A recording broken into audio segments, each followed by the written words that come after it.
আসসালামু আলাইকুম এভরিওয়ান। অদ্ভুতর মায়া গল্পের 7 নম্বর পার্ট। তো চলো বেশি কথা না কইয়া গল্প শুরু করা যাক। আরে আকাশ, তুমি অযথা রাগ করছো। তুমি আগে চেয়ারে বসো, তারপর আমি তোমায় বলছি। আমি বললাম আমি এখানে বসতে আসিনি, যা বলার এখনই বলো, আমার উত্তর চাই। তনু বললা আচ্ছা ঠিক আছে বলছি। আকাশ, যা বলেছি সবকিছুই সত্যি, আমি তোমায় কোনো মিথ্যা বলিনি, সবকিছু আমাদের প্ল্যান ছিল। আমি বললাম তাহলে সোহান ভাই কেন আমায় বললো তোমরা এমন কোনো প্ল্যান করনি, আর উনি তোমার সত্যিকার অন্তে বয়ফ্রেন্ড? কাহিনী কি? যদি তোমার কথা আসলে সত্যি হয় তাহলে কেন আমায় সোহান ভাই ওই রকমটা বলছে? তনু বলল আকাশ, কাহিনী কিছুই না, আর সোহান সত্যি আমার কোনো বয়ফ্রেন্ড না। এই সোহান, তুই প্লিজ ওকে সত্যিটা বলে দে, না হয় আমার উপরে ঘূর্ণিঝড় আসবে। আমি আকাশকে সত্যিটা বহু আগেই বলে দিয়েছি। সোহান বলল ও আচ্ছা এই ব্যাপার, তুই তাহলে নিজেই আকাশ সাহেবকে সব সত্যি বলে দিয়েছিস? আমিও তো বলি, উনি এই ব্যাপারে জানলো কোথা থেকে? আকাশ সাহেব শুনুন, তনু যা বলছে সবকিছুই সত্যি, আমরা প্ল্যান করে আপনার সাথে ওই রকমটা করেছি। আর একটু আগে আমি আপনাকে মিথ্যা বলেছি, কারণ আমি জানতাম না তনু আগেই আপনাকে সব সত্যি বলে দিয়েছে। কারণ একটু আগে আমি সত্যিটা স্বীকার করিনি। সোহানের কথা শুনে আকাশের স্বস্তি ফিরে আসে, তবে রাগের মাত্রা আরো বেড়ে যায়। কারণ আকাশের সম্পর্কের মধ্যে কোনো প্রকার ঝামেলা চায় না। সে চায় সম্পর্কে লয়াল থাকার পাশাপাশি পরিপাটিভাবে সম্পর্কটা নিজেও নিভাবে, এবং তনুর থেকেও সেই একই জিনিসটা আশা করে। কিন্তু সম্পর্কের মধ্যে নতুন করে কাণ্ড ঘটায় আকাশের রাগের মাত্রা বেড়ে গেছে। চোখ বড় বড় করে তনুর দিকে রাগান্বিত দৃষ্টিতে তাকিয়ে আছে আকাশ। ওপর দিকে তনু আকাশকে তার দিকে রাগান্বিত দৃষ্টিতে তাকিয়ে থাকতে দেখে বলে ওঠে, এই তুমি এখনো কেন রেগে আসো? সোহান তো তোমাকে সমস্ত সত্যি বলেই দিয়েছে, তা অযথা কেন রাগ করে আসো বলো তো? আমি বললাম রাগ করে আসি কেন সেটা তোর জানতে হবে না, তুই ওনাকে এখন এখান থেকে চলে যেতে বল। আমার সত্যি বেশ রাগ উঠছে, আর কিছু সময় গেলে নিজেকে কন্ট্রোল করা আমার জন্য কিন্তু কঠিন হয়ে যাবে। আকাশের হাবভাব দেখে এবং আকাশের কথা শুনে তনু নিজেও বুঝতে পারে আকাশের সত্যি প্রচণ্ডভাবে রাগ উঠে আসে। সোহানের এখন এখান থেকে চলে যাওয়াই ভালো, না হয় কখন কি হয় তার কোনো ঠিক নেই। পরিস্থিতি যে কোনো সময় ভয়ানক রূপ ধারণ করতে পারে। পরিস্থিতিকে অনুকূলে রাখার জন্য তনু সোহানকে বলে, সোহান তুই এখন এখান থেকে চলে যা, আমি কোনো সমস্যা হোক সেটা চাচ্ছি না। এমনিতেই আকাশ রেগে আছে, তার উপরে ওর কথা না শুনলে আমার উপরে যে কোনো সময় বিপদ আসতে পারে, তুই প্লিজ এখন চলে যা। সোহান বলল আচ্ছা আমি চলে যাচ্ছি। সোহান চলে যায়। আকাশের ভিতরে এখনো রাগ কাজ করছে। সোহান চলে গেছে, কিন্তু আকাশ নিজের রাগ এখনো কমাতে পারেনি। সে আগের নাই রাগ রয়ে গেছে আকাশের মধ্যে। সোহান চলে যাওয়ার পরও তনু আকাশকে রেগে থাকতে দেখে চেয়ার থেকে উঠে এসে আকাশের গালে হাত রেখে বলে, সোহান চলে গেছে, এবার তো রাগটা কমাও, আর কত রাগ করে থাকবে? আকাশ কোনো উত্তর দেয় না। তনু আকাশকে স্বাভাবিক করার চেষ্টা করাতে উল্টো আরও বিস্ফোরণ ঘটে আকাশের ভিতরে। আকাশের ইচ্ছা করছে তনুকে কঠিন একটা শিক্ষা দিতে, কিন্তু সেটা করা উচিত হবে কিনা আকাশ ভাবছে। তখনই আকাশের মনে হয় নিজের মনকে কিছু সময় প্রাধান্য দেওয়া উচিত, না হয় সবসময় মনকে দমিয়ে রাখার চেষ্টা করলে মনের সাথে নিজের একটা দ্বন্দ্ব শুরু হবে।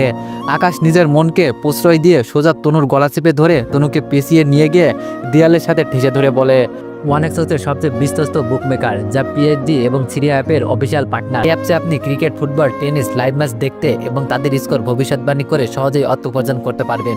সেই সাথে বিএমডাব্লিউ গাড়ি, আইফোন, ল্যাপটপ এবং আরও অনেক নগদ পুরস্কার জেতারও সুযোগ রয়েছে। এই অ্যাপটিতে আপনি crush crystal, under and over 21 ইত্যাদি গেম খেলে সহজেই আয় করতে পারবেন। আপনি বিকাশ, নগদ, রকেট ব্যাংক, ক্রিপ্টো, পেপল এবং অন্যান্য সহজ পদ্ধতির মাধ্যমে সহজেই আপনার জেতা টাকা তুলতে পারবেন। এখানে আপনি 24 ঘন্টায় 7 দিন গ্রাহক সহায়তা পাবেন। তাই এখনই পিন কমেন্টের লিঙ্ক ব্যবহার করে রেজিস্ট্রেশন করুন, অথবা গুগলে ওয়ানেক্স সার্চ লিখে রেজিস্ট্রেশন করুন। আর হ্যাঁ, রেজিস্ট্রেশনের সময় আমার প্রোমো কোড ভোডো7 ব্যবহার করে প্রথমবার ডিপোজিটে 20,000 টাকা পর্যন্ত পান। মোবাইল ফোন ছুঁড়ে মেরে কপাল ফাটিয়েছিস, কিন্তু আমি কিছু বলিনি। গরম চা ছুঁড়ে মেরে পেটে ফুসকা ফেলেছিস, কিন্তু আমি কিছু বলিনি। অফিসের সকল কর্মচারীর সামনে সামান্য একটা ভুলের কারণে আমার যেভাবে ইচ্ছা হয়েছে লজ্জিত করেছিস, কিন্তু আমি তাও কিছু বলিনি। তবে আগামীতে যদি তোকে আমি সোহানের সাথে বিনা প্রয়োজনে মিশতে দেখি, তাহলে তখন কিন্তু আর চুপ থাকতে পারবো না। আজকের পর সোহানের সাথে তোর সমস্ত বন্ধুপিরিত বন্ধ। অযথা কোনো কারণে না ফোনে কথাবার্তা বলবি, না সামনাসামনি। এক কথায় ওর সাথে কোনো কারণ ছাড়া কথাবার্তা বলবি না, মনে থাকবে আমার কথা? তনু কি উত্তর দিবে ভেবে পাচ্ছে না। আকাশ সবকিছু ফেলে সোহানের পিছনে কেন পড়েছে সেটা তনু বুঝে উঠতে পারছে না। চুপ করে আকাশের দিকে তাকিয়ে আছে তনু। কথার উত্তর না পেয়ে আকাশ তনুকে প্রশ্ন করে, কি হয়েছে, কথার উত্তর দিচ্ছিস না কেন?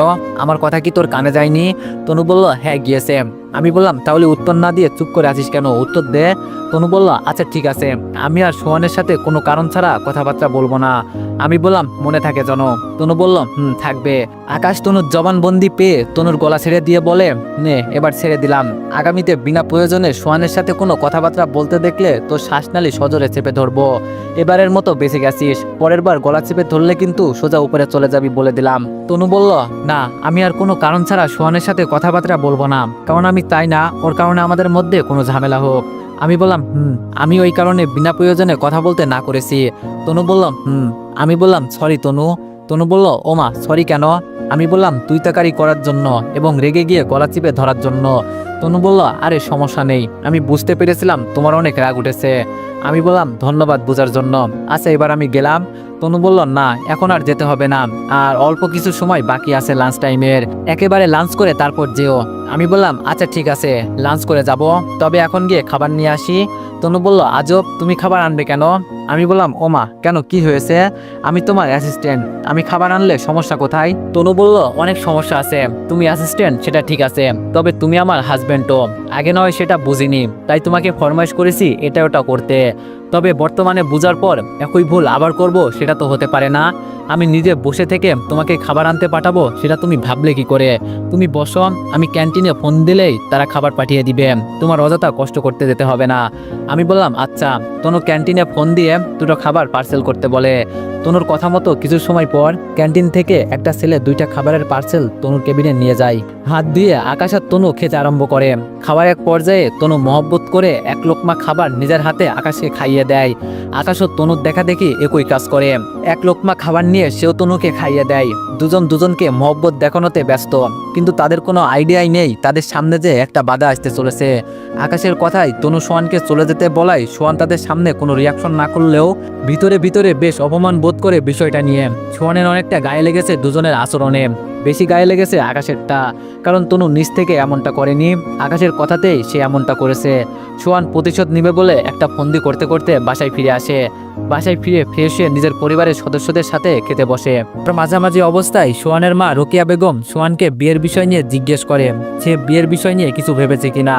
সোহান নিজের মাকে জানায় সে বিয়েতে রাজি, এবং সেই সঙ্গে ফোন থেকে তনুর ছবি বের করে নিজের মাকে দেখিয়ে বলে তনুকে সে বিয়ে করতে চায়। সোহানের মা রোকেয়া বেগম ছেলের কথায় বেশ খুশি হয়, তবে সোহানের দেখানো ছবি দেখে রোকেয়া বেগম নিজের ছেলেকে প্রশ্ন করে এটা তো তোর বান্ধবী তনু, তুই তাকে কেন বিয়ে করতে চাইছিস? সোহান বলে হ্যাঁ মা, সে আমার বান্ধবী তনু, আর কেন আমি তাকে বিয়ে করতে চাইছি সেটা অজানাই থাক। সোহানের মা বলল আচ্ছা ঠিক আছে, সেটা না হয় অজানাই থাকলো, কিন্তু সে কি তোকে বিয়ে করবে? সোহান বলল সঠিক বলতে পারছি না, তবে তুমি ওর মায়ের সাথে কথা বলো। সোহানের মা বলল ঠিক আছে, আমি আগামী কালকেই তনুর মায়ের সাথে কথা বলবো ওর বাসায় গিয়ে, দেখি কতদূর কি হয়, এবার তুই খেয়ে নে। সোহান বলল আচ্ছা। সোহানের মা রোকেয়া বেগম পরের দিন তনুর বাসায় যায় বিয়ের বিষয় নিয়ে কথাবার্তা বলতে। তনু বাসায় নেই, সেই সকালে উঠে নাস্তা করে অফিসে চলে গিয়েছে। তনুর মা বাসায় একা, আর একজন কাজের মহিলা আছে তনুর মায়ের রান্নাবান্নার কাজে সাহায্য করার জন্য। রোকেয়া বেগম তনুর বাসায় যাওয়ায় তনুর মা কাজের মেয়েকে রান্না সামলাতে বলে রোকেয়া বেগমের সাথে কথা বলার জন্য গেস্ট রুমে আসে। রোকেয়া বেগমকে তনুর মা আগে থেকেই চেনে তনুর মাধ্যমে। দুজনে একসাথে বসে প্রথমে কুশল বিনিময় করে, পরবর্তীতে রোকেয়া বেগম তনুর মাকে বলে আপা আসলে আমি আপনার কাছে একটা আবদার নিয়ে এসেছি। তনুর মা বলল হ্যাঁ আপা বলেন কি আবদার? সোহানের মা বলল আপা আমার ছেলে সোহানকে বিয়ের জন্য বউ আগ থেকেই বলে আসছি, কিন্তু সে রাজি না, তবে শেষমেশ গতকাল সে রাজি হয়েছে, কিন্তু সে তনুকে বিয়ে করতে চায়। তনুর মা বলল যাক শেষমেশ রাজি হয়েছে, এতে শুক্রিয়া, তবে সোহান আর তনু তো ভালো বন্ধু, কিন্তু সোহান হুট করে তনুকে কেন বিয়ে করতে চাইছে? সোহানের মা বলল আপা সেটা আমি নিজেও জানি না, সোহান গতকাল বিয়ের জন্য রাজি হওয়ার পর তনুর ছবি দেখিয়ে বলল তাকে বিয়ে করবে, তাই আপনার কাছে আবদার নিয়ে এসেছি। আপা আপনি যদি আপনার মেয়েটাকে আমার ছেলের সাথে বিয়ে দিতেন তাহলে অনেক বেশি খুশি হতাম। তনুর মা বলল সোহান কেন তনুকে বিয়ে করতে চাইছে সেটা সে ভালো জানে, তবে আমার এতে কোনো মাথা ব্যথা নেই, কারণ মেয়ের হাত চাইতে যে কেউ বাসায় আসতে পারে, কিন্তু আপা আপনার কথা রাখা আমার পক্ষে সম্ভব না। সোহানের মা বলল কেন সম্ভব নয় আপা? কেন আমার ছেলে কি তনুর যোগ্য না, বা আমার ছেলেকে কি আপনার মেয়ের জামাই হিসাবে পছন্দ হয় নাই? তনুর মা বলল না আপা আসলে এমনটা নয়। সোহানের মা বলল তাহলে সমস্যা কোথায় আপা? তনুর মা বলল, আসলে তনুর তো বিয়ে হয়ে গেছে। সোহানের মা বলল, কি, তনুর বিয়ে হয়ে গেছে মানে? কই, আমরা তো কিছুই শুনলাম না। কখন বিয়ে হলো তনুর, আর কিভাবে হলো? তনুর মা বলল, আপনি শোনেননি, সেটা তো বউ পরে আসছে। বিয়ের বিষয় নিয়ে তো আমি নিজেও আগে জানতাম না। সোহানের মা বলল, তাহলে কিভাবে কি হয়েছে? তনুর মা বলল, তনুর নিজেই আমার স্বামীর বিজনেস পার্টনারের ছেলে আকাশকে কিছুদিন আগে বিয়ে করেছে। সোহানের মা বলল, বলেন কি? তনুর মা বলল, হ্যাঁ, এটাই সত্য। তনু আকাশকে বিয়ে করার পর এসে আমাকে তাদের বিয়ের বিষয়ে জানিয়েছে। দুঃখিত আপা, আপনার আবদারটা রাখা আমার পক্ষে সম্ভব হলো না। সোহানের মা বলল, আরে আপা, দুঃখিত হওয়ার কিছুই নেই। আপনার মেয়ে যেহেতু বিয়ে করে নিয়েছে, তাহলে এতে আপনি আমার আবদার রাখবেন কি করে? তনুর মা বলল, সোহানের মা বলল, আচ্ছা আপা, তাহলে আর কি করার, আমি তাহলে এবার চলি। তনুর মা বলল, আরে কোথায় যাচ্ছেন, চা খেয়ে যান। সোহানের মা বলল, আপা আজকে নয়, অন্য একদিন খাবো, আমি বাসায় কাজ ফেলে তাড়াহুড়ো করে এসেছি। তনুর মা বলল, আচ্ছা ঠিক আছে তাহলে। রোকেয়া বেগম তনুর বাসা থেকে ফিরে এসে সোহানকে ফোন করে সমস্ত কিছু জানায়। সোহানও বাসায় নেই, নিজের বাবার অফিসের দেখাশোনা করেছে। রোকেয়া বেগমের মুখে সমস্ত কিছু শুনে সোহানের মাথা খারাপ হয়ে যায়। কারণ প্রথমত তনুর মা না করে দিয়েছে, দ্বিতীয়ত তনু যে আকাশকে বিয়ে করেছে সেই বিষয় সোহান কিছুই জানে না। রাগে পিত্তি ফেটে যাচ্ছে সোহানের। প্রতিশোধ নেওয়ার তাড়নাটা আরো বেড়ে গিয়েছে সোহানের, কিন্তু প্রতিশোধ নেওয়ার মতো সমস্ত রাস্তায় বন্ধ। নিজেকে কন্ট্রোল করতে না পেরে অফিসে বসেই সিগারেট জ্বালিয়ে দিয়ে টানতে থাকে সোহান। অপরদিকে তনু একটা ফাইল নিয়ে আটকে গেছে। পরিপূর্ণ এক্সপিরিয়েন্স থাকা সত্ত্বেও তনুর দক্ষতা আজকে কাজে দিচ্ছে না, গুলিয়ে যাচ্ছে সবকিছু। টাচ করতে গিয়ে একের পর এক গন্ডগোল করছে ফাইলটার মধ্যে। খুব দরকারি ফাইল, কিভাবে ফাইলটা কমপ্লিট করবে তনুর মাথায় কাজ করছে না। এমতো অবস্থায় আকাশের কথা মাথায় আসে তনুর। সাহায্যের জন্য কেবিন থেকে বেরিয়ে আকাশের কাছে গিয়ে বলে, আকাশ, একটা সমস্যায় পড়েছি। আমি বললাম, কি সমস্যা তনু? তনু বলল, খুব দরকারি একটা ফাইল নিয়ে বসেছিলাম, কিন্তু সেটা কেন জানি আমার দ্বারা কমপ্লিট হচ্ছে না। যতই চেষ্টা করছি ততই আরো ঝামেলা পাকছে। তুমি কি একটু পারবে ফাইলটা ঠিকঠাকভাবে কমপ্লিট করতে? আমি বললাম, পারবো, আর না পারার কি আছে? আমার হয়তো বর্তমানে অফিস আদালত নেই, কিন্তু কাজ আমি ভুলিনি, হাত ঠিক আগের মতোই আছে। তবে একটা কথা, তোমার অফিসে তো দক্ষ অনেক কর্মচারী আছে, তুমি চাইলেই তো তাদেরকে দিয়েও করাতে পারো। তনু বলল,